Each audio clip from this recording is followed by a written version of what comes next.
Shugaban ƙasar Amurka Donald Trump ya buƙaci Iran ta biya diyyar sojojin Amurka da fararen hular da ta kashe mata. Haka zalika za ku ji cewa girgizar ƙasa mai ƙarfi ta kashe sama da mutane 100 a California.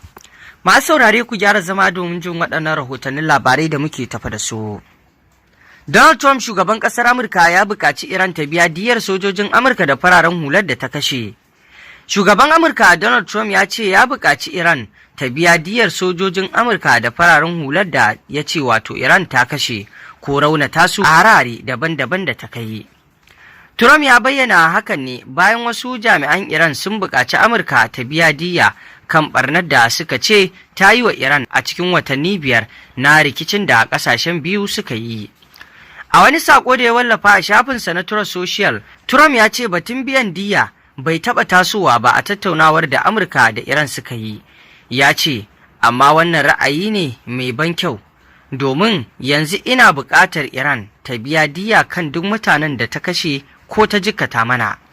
Trump ya kuma zargi Iran da hannu wajen kashe ko raunata sojojin Amurka ta hanyar bama-bamai da aka dasa a gefen titina da kuma wasu hare-hare da ya ce an kai wato a ƙarƙashin jagorancin Janar Qasim Soleimani.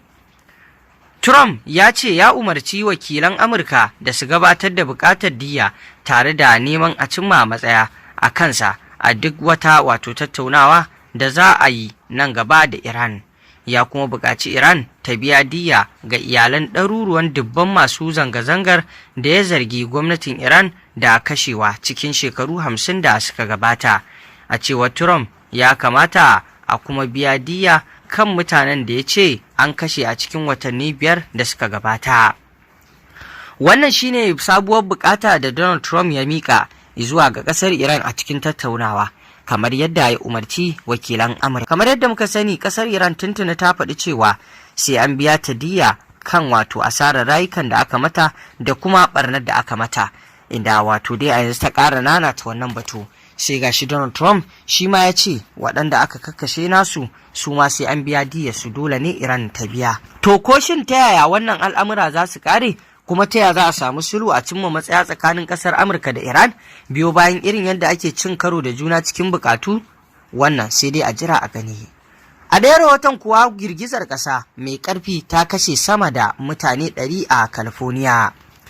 Wata babbar girgizar ƙasa ta afku a yammacin California, wato ta kashe sama da mutum 100 tare da haddasa mummunar barna.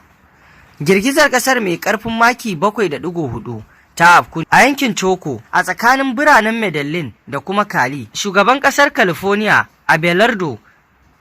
Abelardo wanda aka rantsar a ranar Juma'ar da ta gabata ya ayyana dokar ta ɓaci tare da wato kafa kwamitin gaggawa domin jagorantar ayyukan ceto da bayar da agaji. Ya ce babban abin da za a mayar da hankali a kai shine ceto mutanen da suka makale ƙarƙashin barakuzan gine-gine. Girgizar ƙasar ta afku da sanyin safiya da misalin ƙarfe 7:30 na safe agogon California, kuma an ji tasirinta har zuwa Panama. To masu saurare, ƙarshen rahotannin labaran kenan. Ku ci gaba da bibiyar mu domin sanin abubuwan da ke faruwa a duniya baki ɗaya. Mun gode.